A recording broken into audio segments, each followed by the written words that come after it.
Oke, halo anak-anak.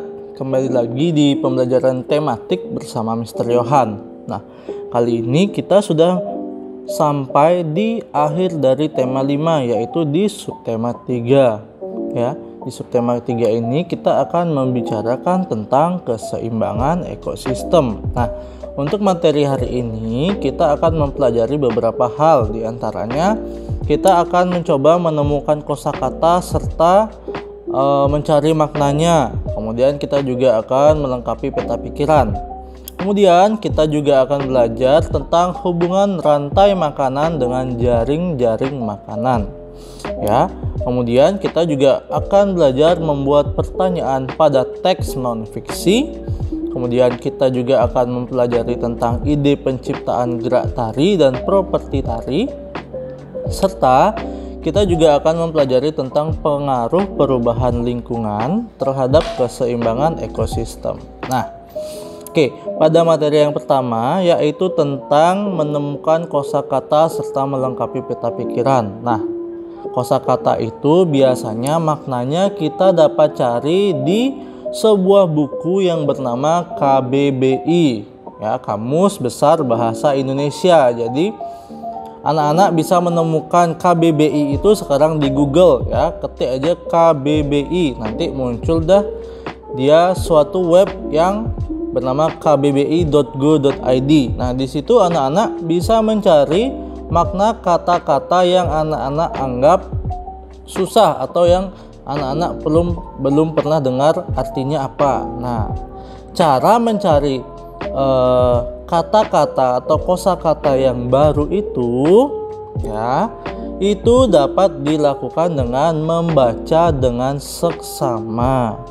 Ya, jadi semakin anak-anak sering membaca, semakin anak-anak banyak membaca, itu banyak pula kosakata baru serta wawasan yang baru yang anak-anak peroleh. Ya, jadi membaca itu nggak hanya lihat-lihat doang, tapi juga kita menemukan hal-hal baru di dalamnya. Nah, pada pembelajaran ini kita juga akan mencoba melengkapi peta pikiran yang sudah ada di buku modul, ya.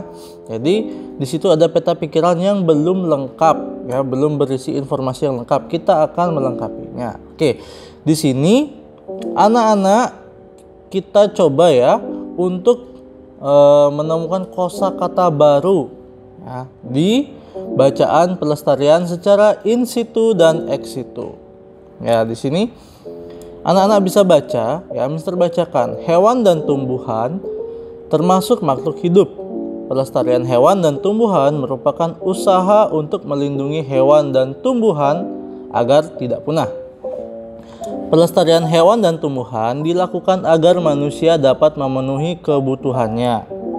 Pelestarian hewan dan tumbuhan sangat bermanfaat untuk kelangsungan hidup generasi manusia pada saat ini dan pada saat yang akan datang. Pelestarian hewan dan tumbuhan secara garis besar dapat dilakukan dengan dua cara, yaitu pelestarian in situ dan ex situ. Pelestarian in situ adalah pelestarian yang dilakukan pada tempat asli hewan atau tumbuhan tersebut berada. Contohnya, pelestarian in situ adalah suaka marga satwa, hutan lindung, dan taman nasional. Suaka marga satwa merupakan kawasan yang melindungi hewan. Hutan lindung merupakan kawasan yang melindungi tumbuhan. Adapun taman nasional merupakan kawasan yang melindungi hewan dan tumbuhan.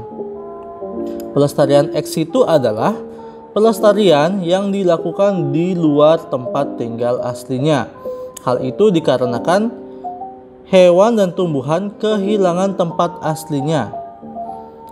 Ya, selain itu, pelestarian ex situ dilakukan sebagai upaya rehabilitasi, penangkaran, dan pembiakan hewan maupun tumbuhan langka. Contoh pelestarian ex situ antara lain kebun botani seperti taman safari, kebun binatang, dan penangkaran. Nah, dari bacaan itu kita sudah disajikan beberapa kosakata yang dianggap baru. Ya, di sini sudah ada di latihannya. Di sini yang pertama itu adalah ex situ. Oh, tadi ex situ itu sudah ada dia. Ex situ itu adalah ya pelestarian yang dilakukan di luar tempat tinggal aslinya. Kalau in situ lagi, in situ itu pelestarian yang dilakukan pada tempat asli hewan atau tumbuhan berada. Ya, jadi di mana mereka tinggal di situ mereka dilestarikan. Kemudian penangkaran itu adalah suatu proses atau pusat perkembangbiakan.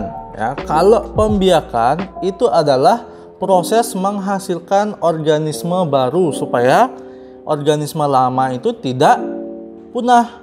Ya, hutan lindung itu adalah tempat yang melindungi tumbuhan-tumbuhan langka. Kalau rehabilitasi itu adalah proses pengobatan. Suaka marga satwa itu adalah tempat perkembangbiakan dan penangkaran hewan-hewan langka. Nah, seperti itu anak-anak.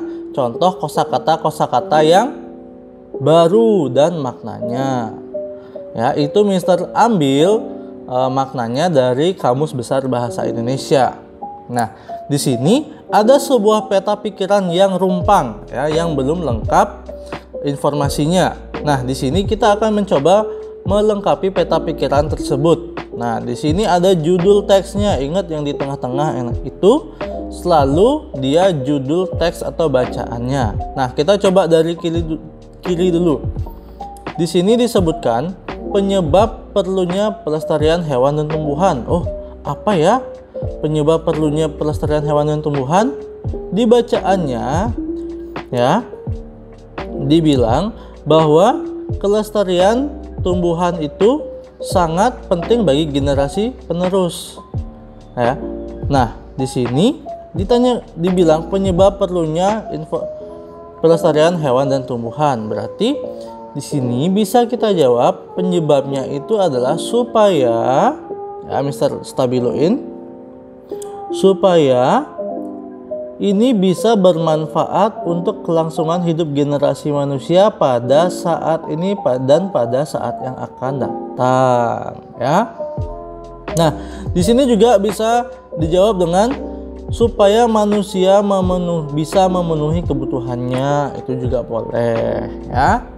Oke, selanjutnya itu definisi dan contoh pelestarian ex situ. Oh, ini sudah ada di paragraf yang kedua. Nah, paragraf kedua yang ini.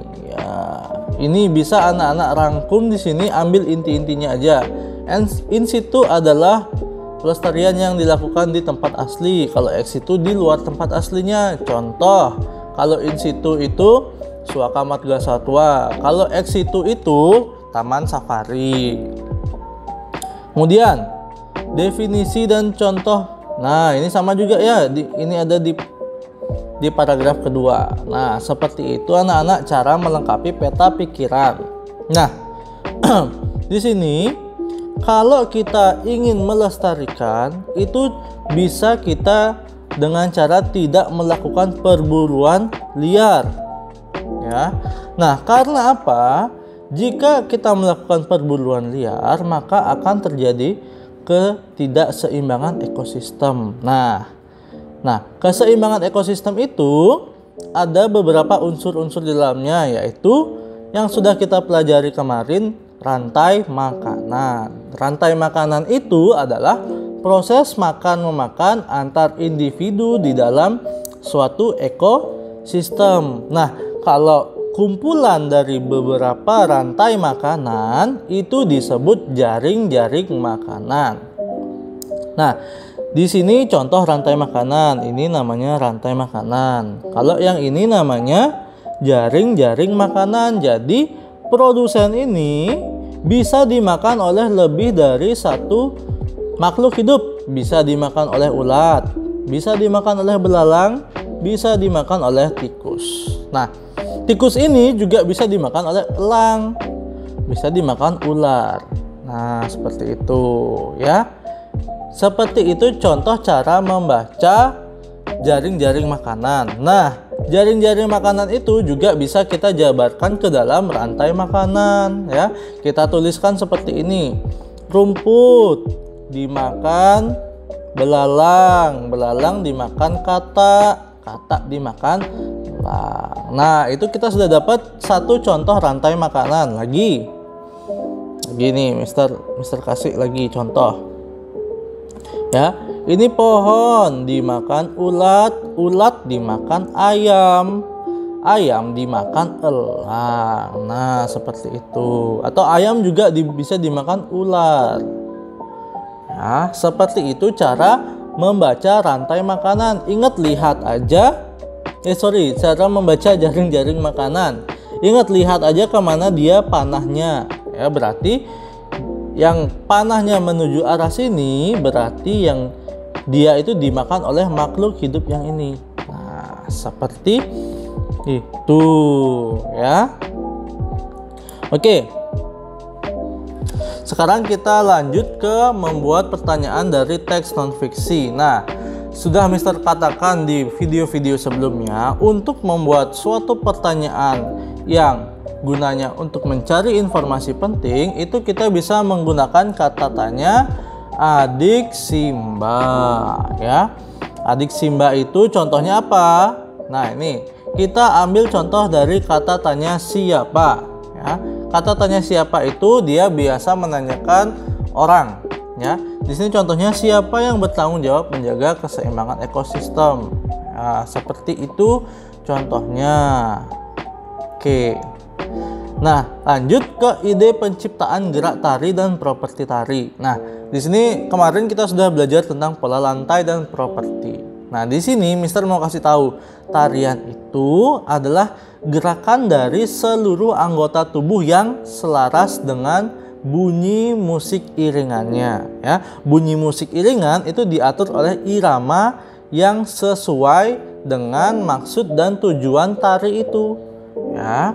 Nah, ide ini biasanya ide penciptaannya itu bisa muncul dari hasil apresiasi karya seni tradisi, karya seni kreasi maupun karya seni modern, atau bisa juga dari dasar pengalaman kehidupan di kehidupan sehari-hari. Nah, proses penciptaan gerak tari ini ya, banyak teknik dan cara yang ditempuh untuk melakukan pengembangan gerakan-gerakannya. Contohnya bisa kita lihat pada tari kuda lumping. Nah, tari kuda lumping ini merupakan tarian dari daerah Jogja ya. Ini biasanya menggunakan properti kuda-kudaan atau jaranan ya. Jaranan ini terbuat dari anyaman bambu ya. Nanti jaranan ini dia akan ditunggangi oleh penari. Nah, tarian ini memiliki makna bahwa ini yang menunggangi jaranan ini memiliki visual yang gagah atau kelihatan gagah kalau mengendarai jaranannya itu. Nah, gerakannya itu pada tari kuda lumping ini adalah dengan menirukan gerakan kuda dalam peperangan, yaitu gerakan kuda itu kan seperti melompat-lompat dia kalau ada musuhnya. Nah, properti kuda ini memiliki suatu makna ya. Suatu makna yaitu yang pertama, simbol keberanian, kekuatan serta pantang menyerah. Jadi kuda itu diambil ya karena dia memiliki makna keberanian, kekuatan serta sifat pantang menyerah. Oke, seperti itu.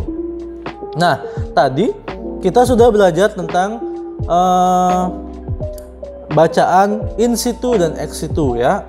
Pelestarian in situ dan ex situ. Nah, di sini sekarang kita akan belajar tentang keseimbangan ekosistem ya. Keseimbangan ekosistem itu dipengaruhi oleh dua hal, yaitu faktor alam dan faktor manusia.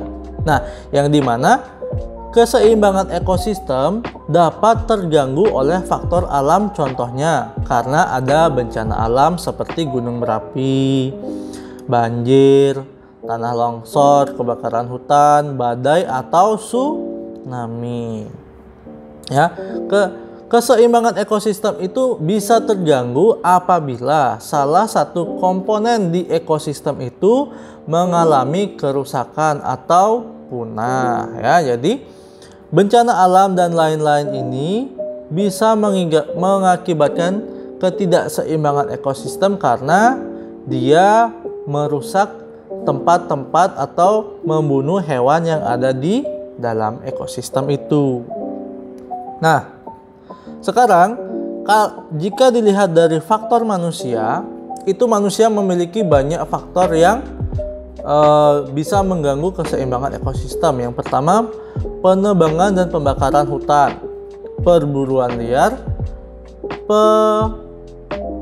pempupuk buatan, ya, kemudian limbah dan sampah, ya, penggunaan pupuk buatan dan pembuangan limbah dan sampah. Nah, di sini pembakaran hutan itu sudah jelas-jelas merusak ekosistem karena hutan yang semestinya sebagai tempat hidup makhluk hidup itu malah dibakar oleh manusia, sehingga spesies-spesies hewan di dalamnya itu yang sudah hampir punah itu tidak memiliki tempat tinggal lagi. Nah, sama seperti perburuan liar juga, perburuan liar itu bisa mengganggu rantai makanan karena dia memburu hewan-hewan yang mereka anggap memiliki nilai jual tertentu, ya, yang nilai jualnya mahal itu diburu, sehingga nanti rantai makanannya terganggu seperti itu. Kemudian penggunaan pupuk buatan, ya.